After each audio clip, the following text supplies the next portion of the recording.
얼마 전 시편 100편 3절의 말씀을 읽는데 마음에 감동이 됐습니다. 그가 우리를 지으셨으니 우리는 그의 것이요 그의 백성이요 그가 기르시는 양이다. 하나님이 우리를 지으셨고 하나님이 우리 주인이시라는 것은 교회 다니는 유아 유치부 아이들도 다 아는 거지만 그날 이 말씀을 읽을 때 나는 지금 뭔가 잘못된 것 같다. 하나님이 나를 지으셨고 내가 하나님의 것이라고 하는 생각이 들었습니다. 그런데 구체적으로 무엇이 잘못됐는지 명확하게 잡히지는 않았습니다. 그리고 얼마 후 오늘 본문인 시편 139편의 말씀을 읽게 됐습니다. 13절 주님께서 내 장기를 창조하시고 내 모태에서 나를 짜 맞추셨습니다. 15절 은밀한 곳에서 나를 지으셨고 땅속 깊은 곳 같은 저 모태에서 나를 조립하셨습니다. 이 말씀을 읽는데 마음의 충격으로 다가왔고 지난번에 명확하게 잡히지 않았던 뭔가가 잘못된 것 같다고 느낀 것이 무엇인지 분명해졌습니다. 그것은 바로 하나님은 나를 창조하신 분이고 소유하신 분인데 저는 그 사실 위에서 살아온 것이 아니라 이 사실을 무시하며 살아왔다는 것입니다. 어릴 때부터 교회 다니며 하나님은 내 창조주고 나는 그분의 것이라는 말씀을 수없이 듣고 또 찬양도 하고 고백도 했지만 실상은 제 삶 전체로 그 사실을 부인하며 살았다는 마음이 들었습니다. 교회를 다녀도 내가 주인 되어서, 교회에서 봉사를 해도 내가 주인 되어서, 그 외의 삶도 내가 주인 되어서 살았다는 것이 이 말씀을 읽을 때 분명해졌습니다. 물론 내가 주인 되면 안 되지 하는 지식은 늘 머리 한켠에 있었지만 실상 제 마음과 삶은 그것을 부인하고 있었습니다. 아내에게 성경에서 이 말씀을 읽었어 하고 나누는데 아내는 말이 채 끝나기도 전에 누가 그걸 몰라? 했습니다. 이해가 갑니다. 교회 다니는 사람들에게는 기초적인 말씀이기 때문입니다.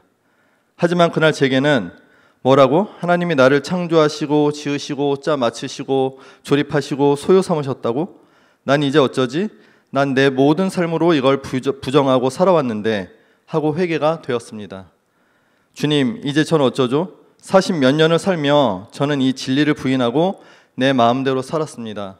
이제 어떻게 살아야 하죠? 하고 기도가 됐습니다. 수십 년간 교회 다녔던 것과 별개로 이 말씀 앞에서 삶의 패러다임을 통째로 바꿔야 한다는 마음이 강하게 들었습니다. 그런데 어떻게 하면 하나님이 나를 창조하시고 지으시고 짜 맞추시고 조립하시고 소유 삼으셨다는 이 진리 위에서 살 수 있는지 다소 막막했습니다. 한동안 그렇게 기도하다 어느 날 이사야 43장 21절을 읽게 됐습니다. 이 백성은 나를 위하라고 내가 지은 백성이다. 그들이 나를 찬양할 것이다. 이 말씀은 하나님이 바빌론으로 끌려간 이스라엘 백성들을 속량하시고 그곳으로부터 구원하시겠다는 예언을 하시며 하신 말씀입니다. 심판을 통해 이스라엘이 회개하고 그들을 지으신 목적을 회복하고 그들이 하나님을 찬양하도록 만드시겠다는 하나님의 의지를 말씀하셨습니다. 이 말씀을 읽을 때 하나님이 나를 지으신 목적은 하나님으로 인해 이 땅에서의 삶이 행복해지는 게 아니구나. 나를 지으신 목적은 오로지 하나님을 위한 것이고 그 목적을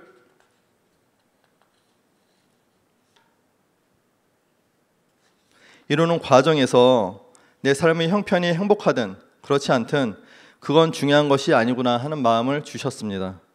그리고 정기야, 나는 나를 위하라고 너를 지었어. 나를 위하는 것이 먼저고 너의 행복은 그 다음이야. 너는 너의 인생으로 나를 찬양하게 될 거야 하는 마음을 주셨습니다. 계속 기도하던 어떻게 살아야 할까에 대한 물음에 주님께서는 너를 위해 살려는 마음을 계속 버리고 너의 시간과 물질과 너의 인생 전체로 나를 위하면서 살아라 하는 마음을 주셨습니다. 기독교인으로 살아오며 저는 간혹 의도하지 않은 위선자가 된 게 아닌가 생각하곤 했습니다. 세상에서 믿지 않는 사람들은 교회 생활을 하는 얘기를 들으면 무슨 제가 진짜 신실한 신앙인인 것처럼 생각합니다. 고작 일주일에 예배 2번 나가고 봉사 조금 하고 술 담배 안 하고 가지고 있는 물질 조금 헌금하는 것뿐인데 말이죠.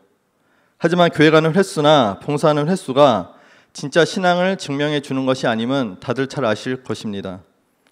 저도 예수님이 사람들 교회에 와서 예배 횟수도 좀 더 늘고 봉사도 조금 더 하게 되고 직분도 좀 더 맡게 됐지만 제 마음과 삶을 가만히 들여다보면 얼마든지 신앙과는 별개로 그렇게 할 수 있다는 것을 느낍니다. 그리고 실제로 저는 참 신앙과는 동떨어진 교회 생활을 해왔습니다. 그러던 차에 하나님이 나를 창조하시고 지으시고 짜 맞추시고 조립하시고 소유 삼으셨다는 말씀과 이 백성은 나를 위하라고 내가 지은 백성이다, 그들이 나를 찬양할 것이라는 말씀을 통해 몇 가지 저희 죄를 발견했습니다. 첫째는 제게 창조주이신 하나님을 알고자 하는 마음이 별로 없었다는 것입니다. 회사에서 상사가 새로 와도 그분이 누구야? 어떤 분이야? 그분은 어떤 성향이고 뭘 좋아하지? 하고 자연히 생각이 그렇게 돌아가게 돼 있습니다. 내 직장 생활에 영향력을 가진 분이기 때문입니다. 그런데 저는 나를 창조하신 분이 계시다는 사실을 어릴 때부터 들었으면서도 도대체 창조주 하나님은 어떤 분일까? 그분이 왜 나를 창조하셨지?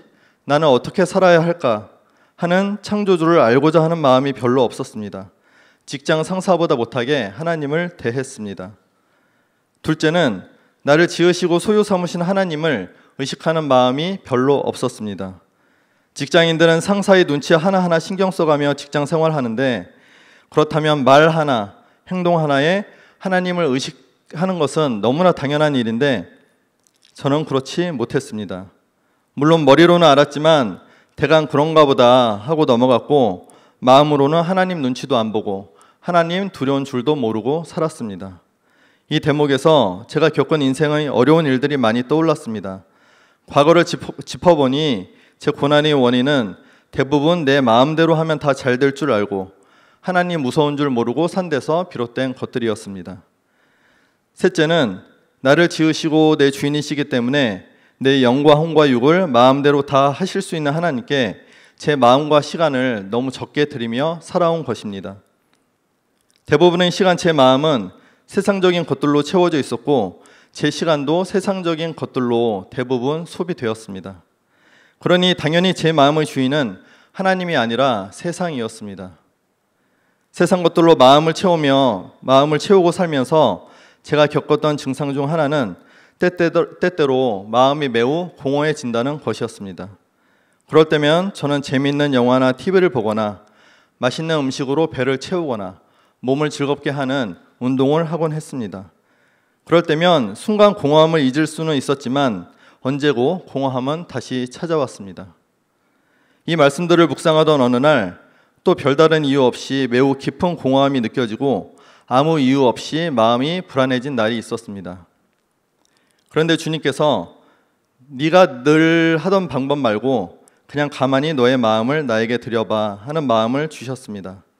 마음이 잘 잡히지는 않았지만 순종하여 그냥 앉아서 눈을 감고 간절히 마음을 주님께 드리며 한동안 앉아 있었습니다. 그런데 마음이 점차 잡히고 공허함에서 벗어나는 것을 느꼈습니다. 깊은 갈증으로 목이 타는 사람이 물을 벌컥벌컥 마시는 그런 심정으로 마음의 갈증이 주님으로 채워지는 것 같았습니다.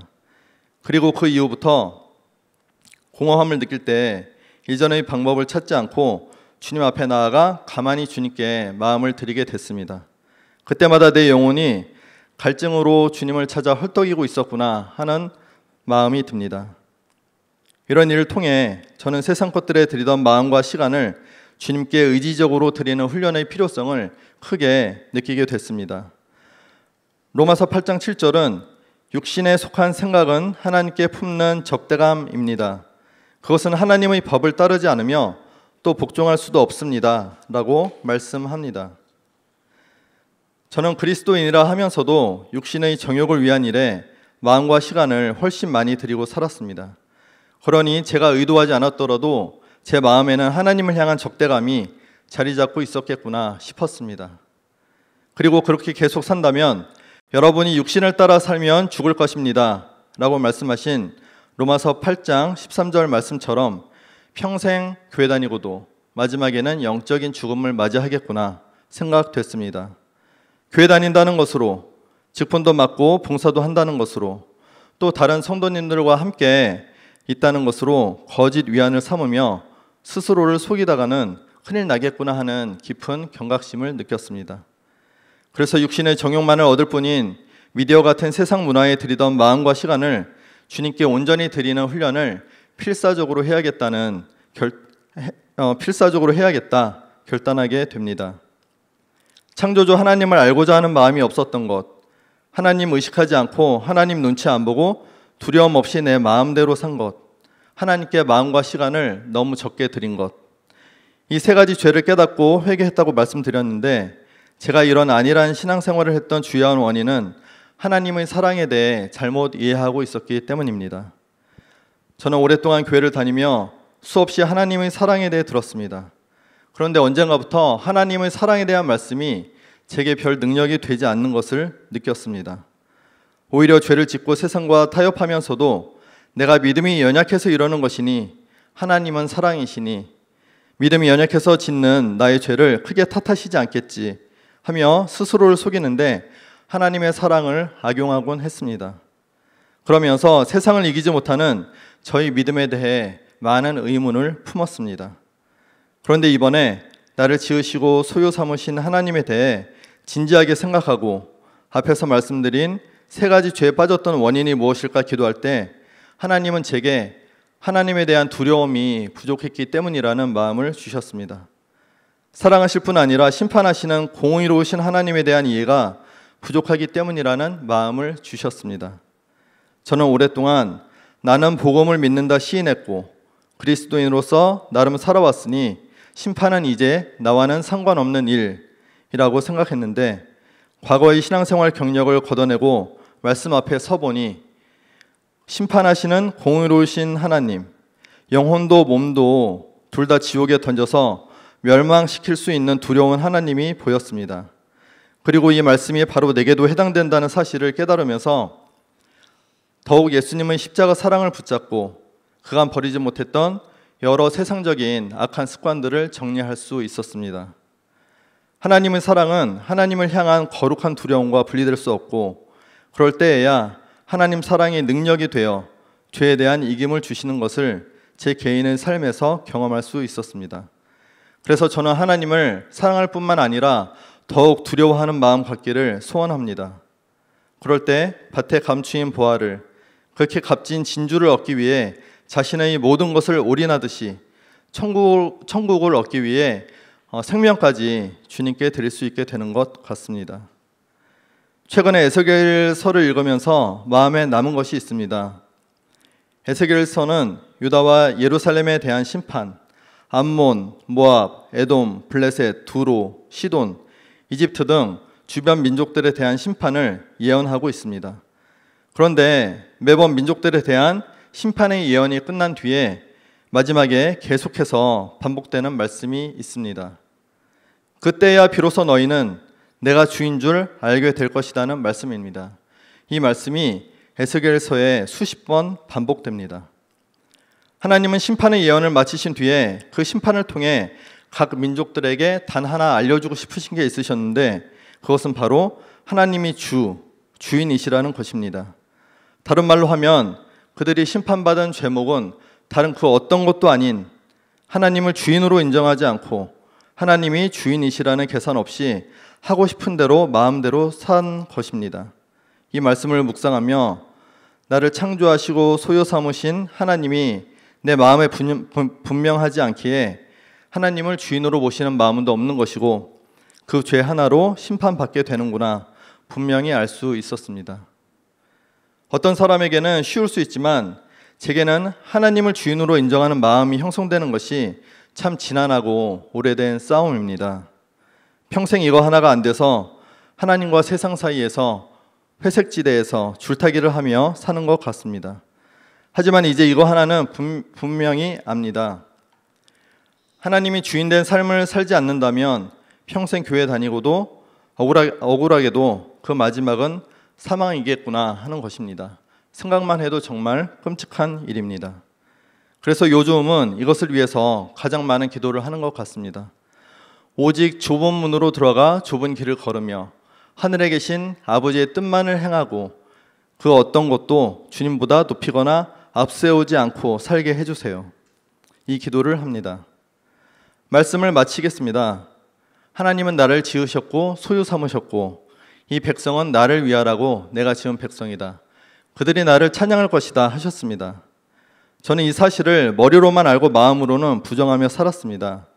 그런데 말씀을 읽다 이 말씀이 마음으로 인정되는 순간을 경험하게 됐고, 이것이 진리로 인정되니 사랑의 하나님뿐 아니라 나를 창조하시고 소유하셔서 내 영과 혼과 육을 공의로 심판하시는 하나님이 마음에 크게 임했습니다.